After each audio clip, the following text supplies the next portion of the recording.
सन्मान्य सदस्य सिद्धार्थजी शिरोळे. अध्यक्ष महोदय, 293च्या प्रस्तावावरती बोलण्यासाठी मी उभा आहे.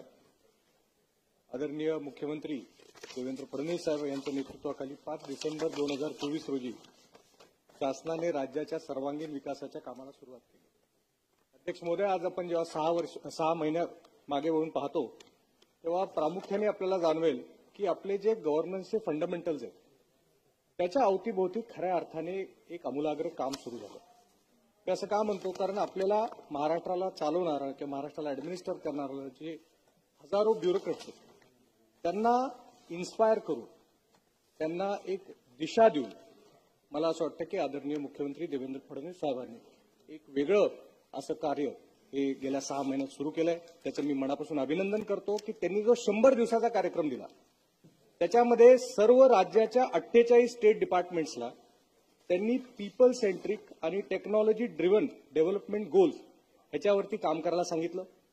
आणि अभिमानाची गोष्ट ही आहे की 902 स्ट्रॅटेजिक टार्गेट्स जे दिले होते त्याच्यापैकी 706 टार्गेट्स हे कंप्लीट झाले, म्हणजे 80% यश हे आपल्याला पाहायला मिळालं. तिथेच आदरणीय मुख्यमंत्री थांबले नाही आणि त्याच्या पुढे लगेचच सर्व डिपार्टमेंट्सला 150 दिवसाचा कार्यक्रम दिला गेला, ज्याच्यामध्ये 3 एलिमेंट्सवरती त्यांना काम करायला सांगितलं. एक म्हणजे road map for a fully develop Maharashtra by 2047.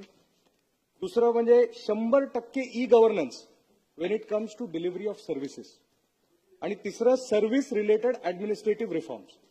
मला असं वाटतं की अध्यक्ष महोदय, ज्या पद्धतीने आदरणीय मुख्यमंत्री देवेंद्र फडणवीस साहेब काम करतायत, सर्व ब्युरोक्रेसीला त्यांच्या जेवढ्या बैठका झाल्या असतील ब्युरोक्रेटिक रिफॉर्म्स, त्यामुळे आपल्याला गव्हर्नन्स कुठल्या पद्धतीने पुढच्या काळामध्ये नागरिकांना अपेक्षित आहे त्या पद्धतीने त्यांचं कार्य हे चाललेलं आहे. मी स्वतः बघितलं, यशवंतराव चव्हाण पुणे जे संस्था आहे तिथे अनेक म्हणजे झेडपीच्या सीओ पासून प्रत्येकाचं प्रेझेंटेशन हे स्वतः आदरणीय मुख्यमंत्र्यांनी ऐकलेलं आहे.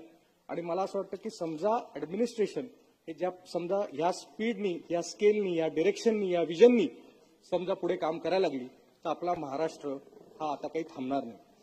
त्याचबरोबर ज्या सर्व पॉलिसीज आहेत, पॉलिसीज शेवटी ह्या म्हणजे जो कुठला आपल्याला जी सर्व्हिस द्यायची, सेवा द्यायची, त्याची मुख्य जे वेन्स आहेत त्या पॉलिसीज आहेत. आणि पॉलिसीजमध्ये आपण बदल केल्याशिवाय आमूलाग्र बदल हा राज्याच्या सेवेमध्ये आपण करू शकत नाही.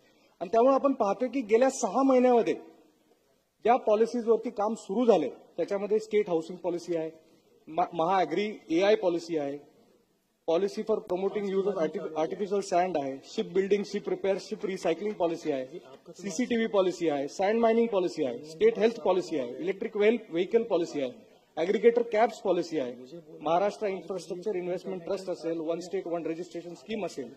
मला असं वाटतं की ह्या जे फंडामेंटल्स आहेत त्या फंडामेंटल्स गव्हर्नन्सच्या फंडामेंटल्सच्या अवतीभोवती जे विजनरी काम सुरू झाले त्यासाठी मी आदरणीय मुख्यमंत्री देवेंद्र फडणवीस साहेब, आदरणीय उपमुख्यमंत्री एकनाथजी शिंदे साहेब आणि आदरणीय उपमुख्यमंत्री अजितदादा पवार साहेब यांचं मनापासून अभिनंदन करतो. अध्यक्ष महोदय, आपल्या देशाचे पंतप्रधान श्री नरेंद्र मोदीजी यांचं मी अभिनंदन करतो की त्यांनी आपल्या देशाला सेल्फ रिलायन्स आणि टेक्नॉलॉजिकल सुप्रिमसीकडे नेला आहे. ऑपरेशन सिंदूरचे यश हा लष्करी विजय तर आहेच, पण त्याबरोबर आपण जगाला हे दाखवून दिलं की India can defend itself with Indian systems आणि प्रत्येक भारतीय नागरिकाची रक्षा करायला आपला देश सक्षम आहे. आत्मनिर्भर भारत आणि मेक इन इंडिया हा काही फक्त आता घोषणा राहिली नाही, ती रियालिटी असून आता प्रत्येक भारतीयासाठी ती इन्स्पिरेशन आणि मिशन ठरली आहे. अध्यक्ष महोदय, 2014 मध्ये आपल्या देशाचे डिफेन्स एक्सपोर्ट्स हे 1940 कोटी होते. आज 2024 मध्ये 23,600 कोटी इतके डिफेन्स एक्सपोर्ट झाले. आज पुण्यामध्ये डीआरडीओ, एनसीएल, एनडीए, डीआयएटी अशा महत्वाच्या संस्था आहेत. तसेच एक्स सर्व्हिसमनसाठी पुणे ही रिटायरमेंट सिटी म्हणून प्रसिद्ध आहे. इतका डिफेन्स एक्सपर्टाईज पुणे शहरामध्ये असताना माझी सरकारला विनंती आहे की पुणे शहराला डिफेन्स स्टार्टअप आणि मॅन्युफॅक्चरिंग हब म्हणून जाहीर करावे. आज भारत फोर्ज आहे, लेबर आहे, एमएसएमई कंपनीज अनेक आहेत ज्या कॉम्पोनंट्स, इलेक्ट्रॉनिक्स, हार्डवेअर हे फक्त भारतातच नाही तर जगात हे सप्लाय करतात. पुण्यात जर डिफेन्स स्टार्टअप आणि मॅन्युफॅक्चरिंग हब म्हणून पुण्याला समजा जाहीर केलं तर नक्कीच शहराच्या अर्थव्यवस्थेला चालना मिळेल. आणि मला खात्री आहे की जो उपलब्ध एक्सपर्टाईज आहे त्याच्यामुळे देश डिफेन्स क्षेत्रात अजून आत्मनिर्भर होईल. अध्यक्ष महोदय, भारतातील मेडिकल टुरिझमची ग्रोथ ही दरवर्षी 19% होत आहे. असे एस्टिमेट आहेत की 2027 पर्यंत मेडिकल टुरिझम मार्केट सुमारे $18 बिलियन हे इतके असणार आहे. आज Africa, middle east, south east Asia या खंडातील देशाची लोक ही भारतात येऊन उपचार घेताना दिसतात आणि खास करून पुण्यामध्ये फॉरेन पेशंट्सची येण्याची संख्या ही खूप जास्त आहे. आज खेड तालुक्यामध्ये इंद्रायणी मेडिसिटी बांधण्यात येत आहे, जिथे फक्त हॉस्पिटल नसून मॉडर्न टेक्नॉलॉजी आणि रिसर्च सेंटर्स दोन्ही असणार आहेत. माझी शासनाला निवेदन आहे की इंद्रायणी मेडिसिटी ही लवकरात लवकर निर्मित करावी. आज जगभरातील लोक ही थायलंड, मलेशिया, जॉर्डन आणि टर्की सारख्या देशांमध्ये मेडिकल टुरिझमला जाऊ शकतात, तर महाराष्ट्रात का नाही, पुण्यात का नाही. मी शासनाला निवेदन करतो की Pune medical tourism promotion board ह्याच्यामध्ये हे जाहीर करावं, ज्याच्यामध्ये सर्व hospital, wellness centres, diagnostic centres हे आपण एकत्र आणू शकतो आणि पुणे शहराला आणि महाराष्ट्राला मेडिकल टुरिझम हब आपण करू शकतो. अध्यक्ष महोदय, आज आपल्या देशामध्ये एंटरटेनमेंट इंडस्ट्रीमध्ये क्रांती झाली आहे.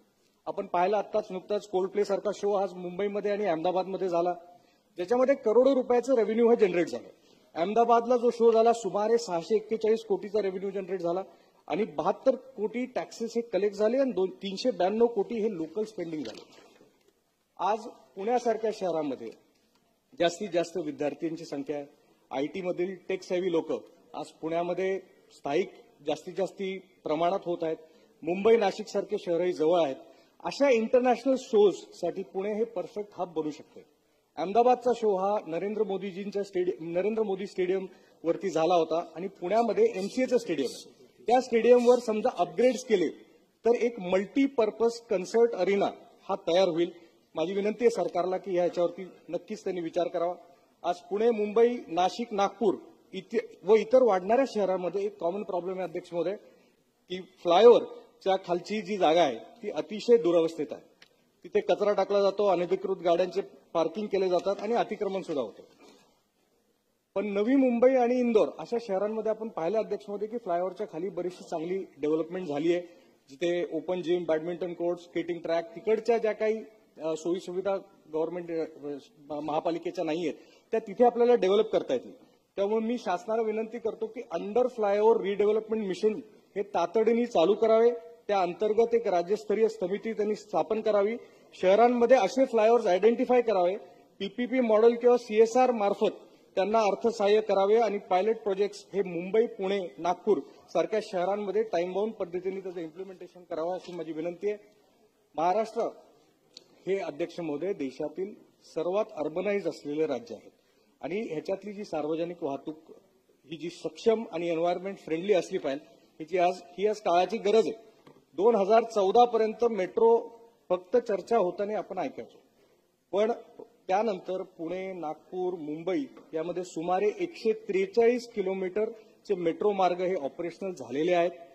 किमान 200 किलोमीटरच्या मार्गावरती काम सुरू आहे. यासाठी मी आदरणीय पंतप्रधान नरेंद्र मोदीजींचे आणि महायुती सरकारचे मनापासून अभिनंदन करतो.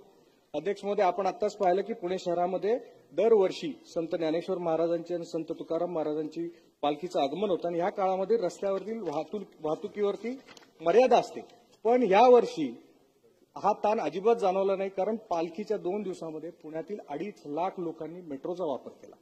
पुणे शहरासाठी अजून 2 मेट्रो कॉरिडॉर खडकवासला, स्वारगेट, हडपसर, खराडी आणि नळस्टॉप वारजे, माणिकबाग हे प्रपोज करण्यात आलं आहे.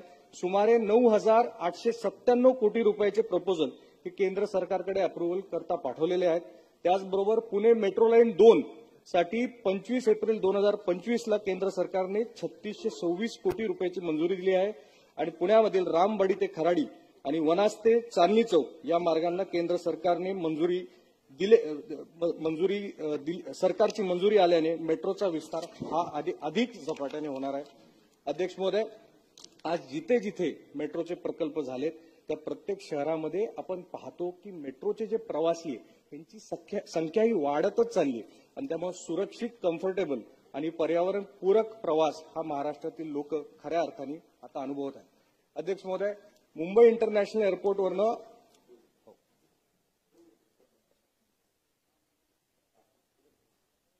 अध्यक्ष महोदय, मुंबई इंटरनॅशनल एअरपोर्टवरनं होणारी प्रवासी व कमर्शियल वाहतूक ही प्रचंड वेगाने वाढत आहे आणि त्यामुळे नवी मुंबईला नवीन आंतरराष्ट्रीय विमानतळाची आवश्यकताही भासत होती.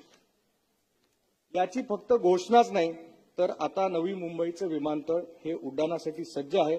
मुंबई आणि नवी मुंबई विमानतळाला जोडणारा मेट्रो मार्ग सुद्धा आता सुरू होत आहे. अध्यक्ष महोदय, पुण्याच्या पुरंदर येथील छत्रपती संभाजीराजे इंटरनॅशनल एअरपोर्ट करिता सुद्धा 3,500 कोटी रुपयाची तरतूद करण्यात आली असून हा airport economic growth, employment generation आणि ग्लोबल कनेक्टिव्हिटीसाठी अत्यंत महत्वाचा ठरेल, यात कुठलीच शंका नाही.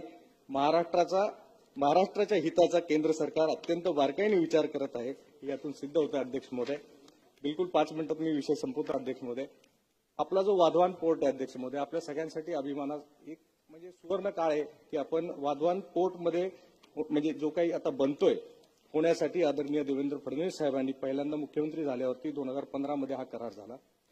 20 मीटर नॅचरल डेप्थ असलेले देशातील सर्वात मोठे पोर्ट हे ठरणार आहे. जगातील सर्वात मोठ्या शिप्स या पोर्टवरून माल वाहतूक करू शकतील अशी त्याची रचना केली आहे. हा पोर्ट जेएनपीटी पेक्षा तिप्पट मोठा असून जगातल्या टॉप 10 पोर्ट्सपैकी एक असणार आहे. या पोर्टकरिता सुमारे 76,000 कोटी रुपये खर्च करण्यात येणार आहेत आणि येत्या 20 वर्षांमध्ये सुमारे 12 लाख नवीन जॉब क्रिएशन या प्रकल्पातून होणार आहे. वाधवन पोर्टची कनेक्टिव्हिटी ही अतिशय सीमलेस पद्धतीने करण्यात आली असून त्याकरिता एक डेडिकेटेड फ्रेट कॉरिडॉर सुद्धा देण्यात येणार आहे. तसेच दिल्ली मुंबई एक्सप्रेसवे, समृद्धी एक्सप्रेसवे, मुंबई अहमदाबाद हायवे आणि प्रपोज ग्रीनफील्ड एअरपोर्ट ह्या पोर्टला सक्षम करेल आणि जगाच्या नकाशावर प्रॉमिनन्स या लवकरच आपल्या सर्वांना ह्या पोर्टचं दिसेल. अध्यक्ष महोदय, मी माननीय फडणवीस साहेब, आदरणीय फडणवीस साहेब, शिंदे साहेब, एकनाथ शिंदे साहेब आणि अजितदादांचं मनापासून अभिनंदन करतो की महाराष्ट्रामध्ये 3rd मुंबई आणि 4th मुंबई असे 2 प्लॅन्ड सिटीज वाढवण पोर्टच्या जवळ निर्मित करण्यात येत आहेत. आणि तसेच मुंबई अहमदाबाद बुलेट ट्रेन हा जो आदरणीय पंतप्रधान नरेंद्र मोदीजींचा आहे तो फ्लॅगशिप प्रोजेक्ट आहे, तो सुद्धा या पोर्ट जवळ प्रपोज करण्यात आला आहे. अध्यक्ष महोदय, मुंबईच्या विकास करताना MMRDA एरिया ही डोळ्यासमोर ठेवून करण्यात आलेला आहे आणि आज नवी मुंबई देशातील डेटाची 65% तिथे 65% डेटा तयार होत आहे. नवी मुंबई देशाचं डेटा सेंटर म्हणून विकसित केले जात आहे. Metro, trans harbour sea link, coastal road, Virar Alibag corridor वेगाने आकार घेत आहे.